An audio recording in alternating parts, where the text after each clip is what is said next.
ከወንድ የሚመጣው አይዘር ኤክስ ነው ኦር ዋይ ነው ጽንስ ሊፈጠር ሲል ማለት ነው። ስለዚህ ሴክስ ሁሌ ባይ ዲፎልት ሴት ልጅ ነው የምታቀርብልህ። በደንብ ግልጽ አድርጊልኝ። ኤክስ ኤክስ ኤክስ ዋይ የሚባለው ሴክስ ክሮሞዞማችን ነው። የሴት ኔቸር እንዲኖር አንዲት ሴት ስትፈጠር ኤክስ ኤክስ ናት ነው። ወንድ ደግሞ ኤክስ ዋይ ክሮሞዞም ነው ያለው ነው። ሶ ሲሰራ እነዚህ አሁን ካሪዮታይፕ የሚባሉት ሲሰሩ ኤክስ ኤክስ ሲመጣ ቺ ሴት ናት ይባላል። ኤክስ ዋይ ሲሆን ወንድ ናት። ወንድ ነው ከወንድ የሚለቀቀው ወይ ኤክስ ነው ወይ ዋይ ነው። አዎ ስለዚህ 50% አይደል የመረገዝ እድሉ። ሴት ግን ሁሌ ኤክስ ነው ያላት። ወንድ ኤክስ ከለቀቀ ጽንሱ ምን ይሆናል? ሴት። ዋይ ከመጣ ደግሞ ጽንሱ ምን ይሆናል? ወንድ ይሆናል ነው። እና ጥናቶች ደግሞ አንዳንድ የተደረጉት ኤክስ እና ዋይ ክሮሞዞም ልዩነታቸውን ለማጥናት ተሞከረ። አሲዲክ የሆነ ኢንቫይሮንመንት ጥሩ ነው፣ ይመቸዋል ለኤክስ ክሮሞዞም።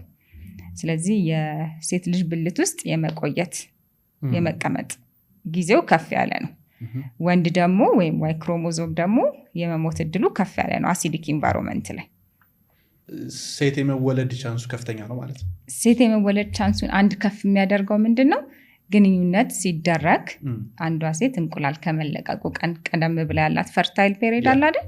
እዛ ላይ ግንኙነት ተደጋጋሚ ከተደረገ እና ኦቭሌት የምታደርግበት ቀን ላይ ግንኙነት ካልተደረገ ሴት የመሆን ቻንሷ ከፍ ያለ ነው። ምክንያቱም ዋይ ይሞታል አሲድ ውስጥ፣ ሴቷ ደግሞ ኤክስ ክሮሞዞም ደግሞ አሲድ ኢንቫይሮንመንት የሚመረጥ ኮንዲሽን ነው። ቲዮሪ ሰጀስት የሚያደርገው እሱን ነው። ስለዚህ ሴት ለመውለድ አንዲት ሴት 14ኛው ቀን ላይ እንቁላሏ የሚለቀቅ ከሆነ ከ14 ቀን 5 ቀን ስትቀንስ 9 ቀን አይደል? 9 10 11 12 ቀን ላይ ግንኙነት አድርጎ ማቆም ሴት የመወለድ እድሏን ይጨምረዋል። እሺ ወንድስ? ወንድ ደግሞ እንቁላል የሚለቀቅበት ቀን ላይ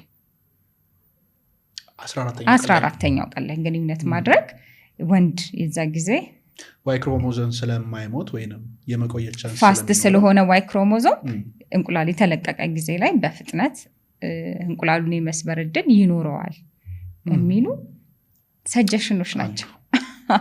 ስለዚህ ሰው መጠቀም ይችላል፣ ጉዳት የላቸውም። እነዚህን ፔሪዶች ካልኩሌት አድርጎ ወንድ ለመውለድ ሴት ለመውለድ ብሎ ካልኩሌት አድርጎ ቢጠቀም ችግር የለውም። ጾታ የሚወሰነው በወንድ ነው ማለት ነው? ወንድ ነው፣ አባት ነው የሚወስነው። መንታስ? መንታ እንደዚህ ያድርጉ እንደዚህ የሚባል ነገር የለም። ግን እድሜ ከ35 ዓመት በላይ የሆነች ሴት መንታ የማርገዝ እድሏ ከፍ ያለ ነው። ይሄ የሚሆንበት ከ35 ዓመት በላይ ስንሆን የሰውነት ሁኔታችን እየቀነሰ ነው የሚሄደው። ስለዚህ የማህፀን በር ወይም ሰርቪክስ የሚባል አለ። ልክ ጽንስ እንደተፈጠረ ሙሉ ለሙሉ በ3 ወር ውስጥ ይዘጋል ማለት ነው። እድሜዋ ከ35 ዓመት በላይ ከፍ ያለ ሴት በምትሆንበት ጊዜ ሙሉ ለሙሉ የመዘጋት እድሉ እየቀነሰ ይመጣል።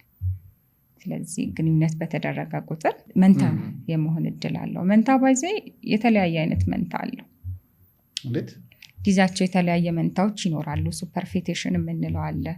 ለምሳሌ አንድ ወር ከሞላ በኋላ ድጋሚ ሌላ ልታረግዝ ትችል ይሆናል እዛው ላይ ማለት ነው። ጊዜያቸው የተለያየ መንታዎች ሊኖሩ ይችላሉ። ሱፐር ፈከንዴሽን የሚባል ነገር አለ። ከሁለት አባቶች የሚወለዱ መንታዎች ሊኖሩ ይችላሉ።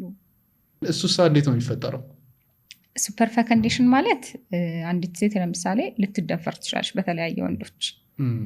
ስለዚህ ሁለት እንቁላል በተለያየ ወንድ የዘር ፈሳሽ ጽንስ እንዲፈጠር ሊሆን ይችላል። እነዚህ እንኳን ኬዞች ኮንፊርምድ ናቸው፣ የተገኙ ኬዞች አሉ። እና ሰው ሱፐር ፈከንዴሽን ብሎ ቼክ ቢያደርግ ምንም የማይመሳሰሉ መንታዎች ይወለዳሉ። አንድ ጊዜ አይቻለው ቀይና ጥቁር። ኖርማሊ ከአንድ አባትም መልክ ቀለም ተለያይቶ ሊወለድ ይችላል። እሱ ምንትን አይደለም፣ እሱ ችግር የለውም።